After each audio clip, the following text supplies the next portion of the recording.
I wanted to go around the league a little bit, and I thought the way I would do this is a little good, bad, and ugly. We'll just kind of go through some positives, some bad, and then the really ugly in the NFL. To some of the stuff that me and Colin at Sunday before the Sunday night game that we didn't get a chance to go over. Obviously, the Sunday night game, I mean, you talk about good. Listen, when you give up, let's put it, say it like this. You score 20 points. If you're just an NFL team and you score 20 points, I'm like, you lost by a lot. You're like, God, we gave up 40 points. Like we lost 40-20. Like that's an ass kick. If I tell you scored 20 points and you lose by 50, and this is the National Football League, not college, not the pros, you would never believe me. You no chance you would ever believe me. So when the Denver Broncos lost 70-20, it's hard to take you seriously, at least for the next month after that. So it wasn't just, kicking a guy when he's down. It's easy to make fun of Brandon Staley now. Those of us that have been talking about it for 3 years are kind of exhausted by it. It's like, yeah, I'm tired of this topic. Can we move on? Just fire the guy already. I've been talking about this since like 2021. But when you give up 70 points, and you score 20, so you live by 50, I just couldn't take you seriously. And then they win the game last night, and you look up, you're like, the Denver Broncos are 5-5? They're 5-5.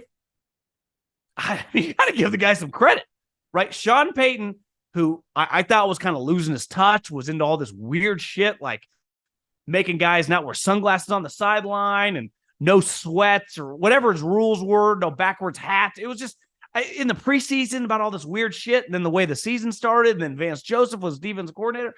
And now you look up, they just look like a credible NFL team. I wouldn't bet on them necessarily making the playoffs, but by any means, I would not have picked them. Hell, I would have picked the Minnesota Vikings last night. If I bet on that game, I would have bet on the Vikings. Would have felt pretty good about it going through. Now, did they get a little lucky with Russell Wilson kind of pulling a play out of his ass? Yeah. But part of Russell Wilson, where we're like, where is that guy? That's what he used to do in Seattle. So that play when he throws up to Sutton, like, that's a little throwback Russ. Throwback Russ is a guy that would make plays. You're like, that was kind of lucky, but he'd just do it over and over. He's clearly not as dynamic as he was like in the peak of his powers, but he is dramatically better than he was last year. And I would say, definitely much improved from where he was early on in the season. Like it's kind of working. Little dink and dunk aspect to him. They're playing better defense. So Sean Payton, the last several weeks has been really, really good. Like this, listen, I like Nick Wright. I think he cares a lot about sports, watches all the games, which a lot of people in this business, I definitely don't believe do. They just kind of throw shit at the wall, have takes, get some paid, whatever. But he had a take last week that I saw come across my timeline where everyone on set, like Chris Broussard, I don't think it was Greg. It might have been Greg Jennings and Kevin Wildes, and all the guys on set were just, I mean, their jaw hit the floor. They were beyond taken back. They were speechless because he said if you flip-flop Baker Mayfield and Brock Purdy, that the 49ers would basically be even better and they would, could easily win the Super Bowl, and the Buccaneers would be awful. And my issue with that take was, in a vacuum, Brock Purdy's a much better player in 2023 than Baker Mayfield. And you watch that game against the Bucs. Like the Bucs actually have some pretty good players. Mike Evans still pretty good. Devin White's still pretty good. Vita Vea's really good. Christian Wirfs really good. Like they got dudes. They got some players. They got a ton of players that the Cowboys, the Eagles, the Niners, the Chiefs would gladly take and start immediately. Brock Purdy is in a different universe than Baker. But I'm not going to spend much time talking about that because you all are going to agree with me. Here's the reality with Brock Purdy. If we want to argue about him, if you start comparing him to Mahomes or like Lamar Jackson or Tom Brady or Peyton Manning, it's a pointless exercise. The dude started 16 or 17 games in his career. But right now, this version of Brock Purdy is a really good player. Like, really good. And relative to what the 49ers won a lot of games with in Jimmy Garoppolo, who was kind of the definition of average. If he had a good game, he'd be like the 11th best quarterback. When he had a bad game, he'd be like the 18th best quarterback. But he kind of lived in that middle ground, somewhere between like 12 and 17. And their defense was really good, and Kyle was good, and they could find ways to win, double-digit games and make playoff runs. This guy's a real quarterback. Now, where he ranks, I don't know. The way he's played the last 2 weeks, he's played like a top 7 or 8 quarterback in the NFL. He's a borderline Pro Bowler right now in the NFC. right? There's a big four in the NFC right now. Jalen, Dak, him, and Jared Goff. And I'm talking about not the fake Pro Bowl when a guy goes Super Bowl, another guy goes play golf, and they all tap out, and all of a sudden you look up and it's like Mac Jones is in the Pro Bowl. I'm talking the best three guys in your conference go to the Pro Bowl. He has a very good argument for that. And he's going to play in some big-time games coming up. He's got Seattle, Thursday night. Everyone in the country is going to be watching. You're either going to not be able to move, coma on your couch if you live on the East Coast, or maybe eating dinner right at the dinner table with the game on the background. Everyone's going to be watching. You know who he plays the following week? Philadelphia Eagles. Got news for you. A shitload of people are watching that game. Pretty sure the following week, if not the following week, it might be in 2 weeks, he plays the Ravens. So, I mean, he's got Seattle, the Ravens, and the Eagles coming up. And obviously, Eagles first, then the Ravens. But, like, I'm not saying he's going to win the MVP, but he's a lot better than a lot of people on TV that I don't think watch every 49er game. And don't blame him. Like, there's no point in watching, if there are other good games on, watching Niners-Bucks. I could have told you the outcome before kickoff. There was a reason it was a double-digit spread. The Niners were going to kick their ass, and they did. But if you watched him play, he is throwing bombs down the sideline. He averaged, at one point in time in the game, he was averaging almost 15 yards a pass completion. Like, this guy pushes the ball down the field. So many guys in the middle tier, the Derek Carrs, the Alex Smiths, we talk about being like dink and dunk guys. He's the opposite. He throws the ball down the field. So, like, I got news for you. Brock Purdy's is a good player. Right now, this version, Brock Purdy's good. Listen, we can talk shit about Dallas all we want. They're a weird team, right? They've played some good teams, and they haven't found a way to win, right? They played the 49ers, got destroyed, played the Eagles, lost a lot of self-inflicted wounds. When they play bad teams, they destroy you. If they could ever figure out a way to bring whatever that swag, confidence, just mojo, like the Eagles, they can blow you out if they have to, but they have no problem playing an ugly-ass game and winning. Hell, like the Niners right now, they just blow you out. They don't really win these ugly games. No team wins ugly games like the Philadelphia Eagles right now. Dallas, no team blows you out quite like the Dallas Cowboys. They feel like Alabama when they're playing like Chattanooga, or Alabama when they're playing like Vanderbilt. You're like, what's the spread there? 40? And they cover. That's the Cowboys when they play crappy teams. What else did we want to hit on? Got to give Josh Allen his flowers. 3 touchdowns after his offensive coordinator gets fired. It's always, I don't have inside information there into the dynamics of him and Ken Dorsey. He gave some quotes saying how much he owes to Ken Dorsey. Ken obviously was the quarterback coach before Daboll left. Those situations are always weird, right? It could just be, this is not, in the NBA, for example, the equivalent of Josh Allen would be like a top 7-8 player, right? It'd be a Giannis, a big-time player, a Max guy, a Kevin Durant. I know these guys have won championships, but you know what I mean. It'd be a guy with a lot of pull, a Luka, whoever. You name the superstar. When a guy like Ken Dorsey got fired in the middle of the season, you would say to yourself, well, he got him fired. But in football, Sean McDermott, and Josh Allen's quote was, Sean told me his logic, and I agreed. And you're like, yeah, it's very true. It's a front office and coaching management style, right?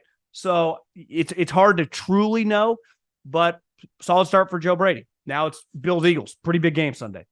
And last but not least, I have no problem, and I've said this before. I remember going in 2014, and I watched J.J. Watt play live. I'm like, that's the best player in the NFL. It was week 2. He had just come off week 1 against the Redskins, where I think he had like 3 sacks, like 10 TFLs. One of the assistant coaches told me from the Raiders that game that one of like the dudes, it was Kyle Shanahan or someone had told him that they thought that was the best game they'd ever coached against, like seeing a player like that live dominate. And JJ finished second that year in MVP. Aaron Rodgers won. Now, granted, Aaron Rodgers that year was like 38-5, touchdown interception. I mean, Aaron Rodgers is a legitimate MVP candidate, had a fantastic year. Is there a lock quarterback that you're like, no doubt about it, has to win the MVP? Why can't another position win the MVP? I think Myles Garrett right now is the best player in the NFL. I mean, the Browns, if they win 12 games with the corpse of Deshaun Watson early on in the season, PJ Walker and a rookie quarterback, and Myles Garrett has 20 plus sacks. And if you just watch him, like, you don't need to be some defensive guru to be like, what the hell is that? It's like if you watch Shaq in like 96 on the Orlando Magic, you'd be like, what's going on here? Honestly, it's like the clip of Shaq in the movie Blue Chips when Nick Nolte goes down to the bayou in New Orleans, and he goes, it's one of my favorite sports movie scenes ever. And he goes into this gym, everyone's soaked in sweat. The gym or the rim is like wood, and there's a bunch of random dudes, and Shaq is dunking on guys, blocking shots. He looks like a mutant. And, you know, they get him in. He hadn't passed the ACT or whatever. That's how Myles Garrett looks in the NFL right now. So to me, he's going to win the Defensive Player of the Year. And I think sometimes these voters are like, well, he won the Defensive Player of the Year. It's like Aaron Donald or J.J. Watt. Remember Aaron Donald some years would be like, that's the best player in the NFL. Just give the MVP to Myles Garrett if none of these quarterbacks have 35, 40 touchdowns. Even if they do, like the eye test, even Jalen won the game tonight for the Eagles or played a huge part in winning the game. But he's not an MVP this year. He had a better season last year. Now, he's a winner. He knows what he's doing. But, like, I'd have no problem giving it to Myles Garrett. There's so much to be thankful for. Family, friends, food, and the NFL all week long. DraftKings Sportsbook is keeping your Thanksgiving week full of action. New customers can bet just $5 on the NFL action to score $150 instantly in bonus bets. No matter your appetite, there's something for you. Money lines, parlays, props, live bets, and so much more. You name it, they got it. So download the DraftKings Sportsbook app now and use the code JOHN. New customers can bet $5 on the NFL Thanksgiving action to score $150 instantly in bonus bets. Only on DraftKings Sportsbook, an official sports betting partner of the NFL, with code JOHN. The crown is yours. Now let's go the bad. CJ Stroud and Jared Goff are having awesome years, right? They're just, if CJ Stroud gets the Houston Texans to the playoffs, that's an incredible accomplishment. I mean, I don't even know how you would describe football-wise what he did, because their team isn't that good. Now, they have clearly a good young coach. They do have some pieces, but the Houston Texans, even with a million injuries in the AFC to quarterbacks, should not be able to make the playoffs as a wild card. That should not happen. Like the Pittsburgh Steelers should not lose a wild card spot to the Houston Texans, but it's on the table right now. But he threw 3 picks yesterday. Jared Goff did as well. Now, both teams found ways to win, right? Both teams, the Texans a little less. I mean, they had the lead, but Kyler was doing some stuff. The Lions pulled that game out of their ass. Like, the Lions should not have won that. And like Myles Garrett, Myles Garrett, he's like 2 more games away from just like give the guy the MVP. Like, I don't see how you'd argue anything else. I think Dan Campbell, there was a stat yesterday on the Fox broadcast once the Lions won that game. They're not 12-0. They're not, 13-2. They're 8-2. 8-2. It's the best record for the franchise since 1962. That's the craziest stat I've heard all season. 8-2 is their best start since 1960. That sums up the Lions. If Dan Campbell, and it's different in pro football than college. Like if you were ever to go like 12-0 at Oregon State or at Kansas State or at some of these schools, you'd be like, it's the best coaching job I've ever seen. It's like when Jim Harbaugh went 11-1 at Stanford. Like Jim Harbaugh went 11-1 at Stanford. One time when I was on radio, I used to have Bruce Feldman on. He said in all of his years covering college football, it's the most incredible accomplishment he's ever seen. Getting Stanford that good. I mean, they had John Elway in the mid-'80s. They went like 6-6. I mean, you don't go 11-1 at Stanford. And then they just kept rattling off with David Shaw. That's why people wanted to hire him for being an NFL coach. Dan Campbell, you win 13 games with the Lions. I don't give a shit when anyone else does. He's going to win the coach of the year. And the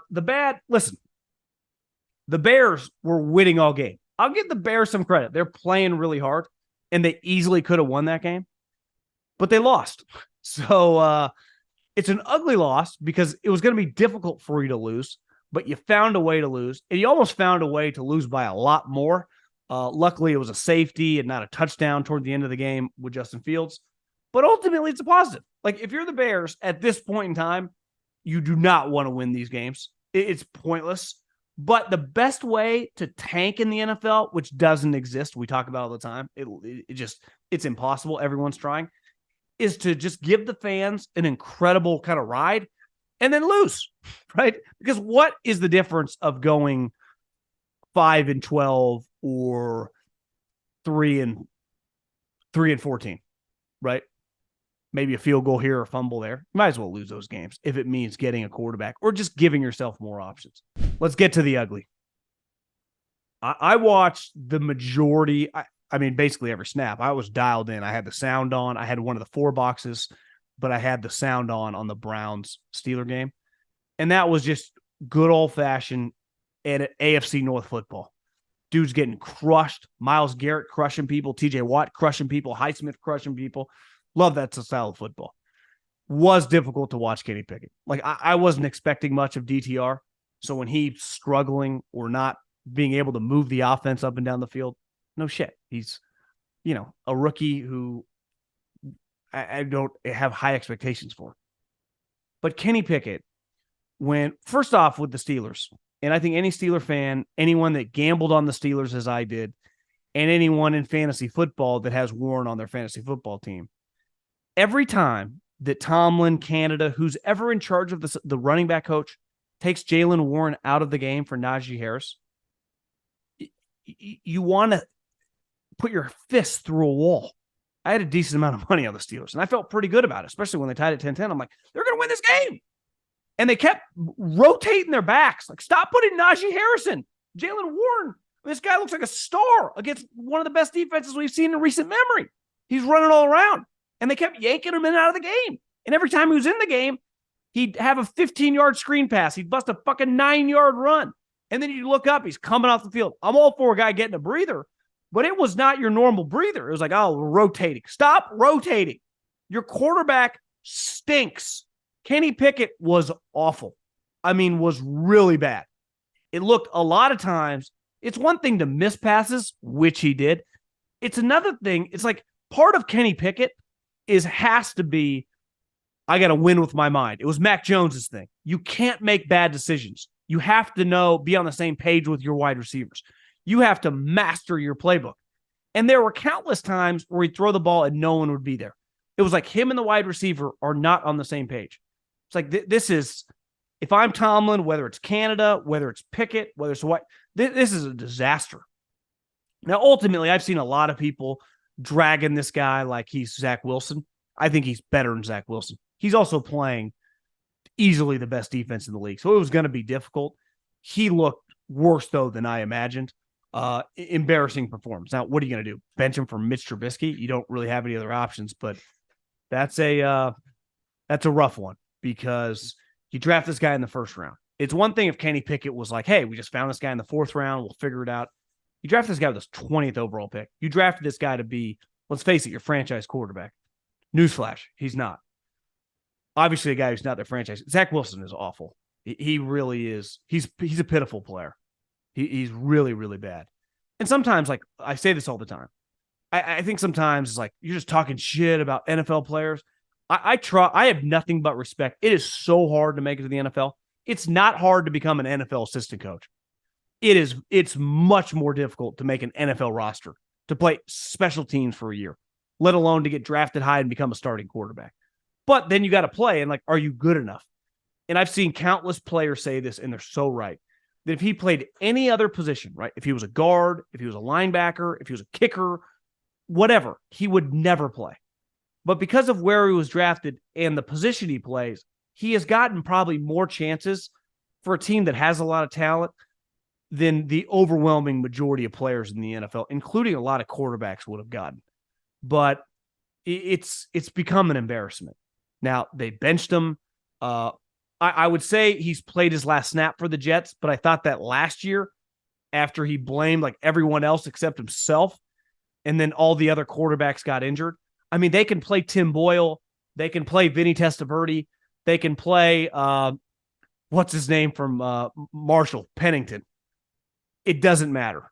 those guys are going to get hurt. This offense, I would imagine we see Zach Wilson again. I think in a perfect world, and here's the problem. Like, they don't have the balls to do this because he's their guy, right? And this is, I never understand this in football. People often say, like, you just said a couple weeks ago you like this player. Well, yeah, then I've watched the last month and he's not any good. Or you thought this team was going to be good. I did, and then they're not. So you got to change your opinions, right? If you buy a stock for $100 and you really like it and it goes to 150, you're going to ride that bad boy. If you buy the stock for $100 and you really like it, then all of a sudden 6 months later, you look at it as $20, you're probably not going to be as high on the company. So you're watching Zach Wilson, like, just cut the guy. Just cut him. Just remove him. You've already paid him. No one else is going to take him. He'll never have an ounce of trade value. Like, there's no team. The Eagles, the Chiefs, you name it, wouldn't trade him to be their 4-string quarterback for a bag of footballs and a cheesesteak. No one will touch him. He has cost you so many games. I mean, it's gotten uglier these last couple weeks. It's really gotten ugly. Guy just runs into sacks. Washington. Division games are weird. I love the Bears last week. It's like they're getting 8.5 points, whatever, against the Lions. Division games get weird. It's why, like, if the Cardinals played the Niners this week, I'd be like, that 10 points is too much, right? You would just Seattle, that game is going to be tight on Thursday night. Hell, Cowboys, Commanders. I look because it's like, oh, the Cowboys going to blow another team out. Well, division games, I could see it being a close game in the second half. Now, I like the Cowboys to win, but division games get weird. But to get worked by the Giants, to get destroyed by the Giants, who felt a lot like the Bears and the Panthers, like their season was over. And then you're looking up, because I was like, you know what? I'm not going to watch much of the Cowboy-Panther game. It's pointless. They're going to kill them. And at first, I did not have the Giant Commander game on. And then all of a sudden, I kind of checked the score, and I threw that bad boy on. The Giants kicked their ass. I mean, worked them. And I've seen several people, I think Michael Lombardi put this out there. I've met Ron a couple times. He's a Northern California guy, went to Cal. I've always rooted for him. When I met him, he couldn't have been any nicer. High character guy. People really, really like him. Old school football guy. Not a very good coach. He's got 3 winning seasons in 13 years. Again, good guy. Doesn't win a lot. Doesn't win a lot at all. I mean, it's pretty nuts, right? Because a couple of his playoff appearances have been when his team has been under 500. So it's like, it kind of counts, but it kind of shouldn't. I think it's fair to say that Riverboat Ron, or some people I think are calling him because he's no longer as aggressive with some of his play calling on fourth downs. Paddleboard Ron is coming down the home stretch here.